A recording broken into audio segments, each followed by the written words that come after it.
Biz əgər həqiqətən Allah Təbarək və Təalanı olduğu kimi tanısaq, yəni mütləq bir kamil varlıq olduğunu bilsək və hər bir şeyin ondan bizə verildiyini dərk eləsək, istər-istəməz insan bu cür varlığın müqabilində özünə təzim etməyi vacib hesab edir. Yəni, bilir ki, bu varlığın qarşısında insan gərək baş əysin, insan gərək öz qul olduğunu göstərsin. Yəni, görür ki, hər bir şeyi ondandır, hər nə varıdırsa, aldığı nəfəs, hər bir şey, günəş, ay, yəni hər an ona vücud bəxş verən varlıq odur.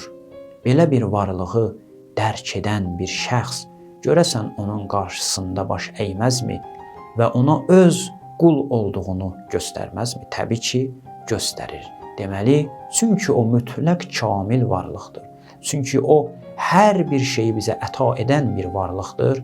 Onun qarşısında bəndəlik etmək bizim vəzifəmiz olur və ümumiyyətlə fitrətimiz də, hər bir şeyimiz də bizi buna dəvət edir.